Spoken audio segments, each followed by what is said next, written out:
Bura hansısa xarici ölkə deyil, Ağşəhər filialındakı Melamor. Viral olan Cedric Grolet. Daha nələr yoxladım, nələr. Demək olar ki, tam olaraq bir cənnətə düşmüşdüm. Nəhayət ki, mən də kəşf etmə alt üst edən bu desertlərdən sınadım. İçərisində orijinal qaragilə və üzərində əsl kakao yağı və içərisində isə ağ Belçika şokoladı var idi. Dəhşət dadlı idi. Mütləq yoxlayın. Şokolad sevirsinizsə bu Royal Cake-i mütləq sifariş edin. Axışqan şokoladlı, içərisində qovrulmuş fındıq, üzərində isə fıstıq var. Ən bəyəndiklərimdən biri isə bu qaymaqlı kadayıf idi. Özəl desertlərindən biridir və soyuq halda yeyilir. Tərkibi isə məkana özəldir.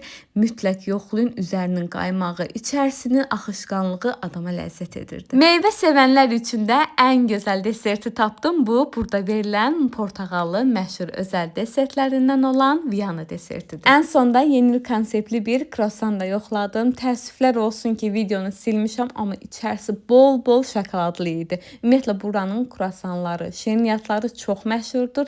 Yəqin ki, az da olsa məlumatınız var ki, Melamorda heç yerdə olmayan desert və şirniyyatlar var. Vitrindəki desertlər qədər buranın görünüşünə ayrı vuruldum. 2 mərtəbədən ibarətdir. Bura Melamorun Ağşəhərdəki filialıdır. Həm məkanın menüsü, həm də ünvanları barədə ətraflı məlumat almaq üçün tag etdiyim səhifəyə baxın.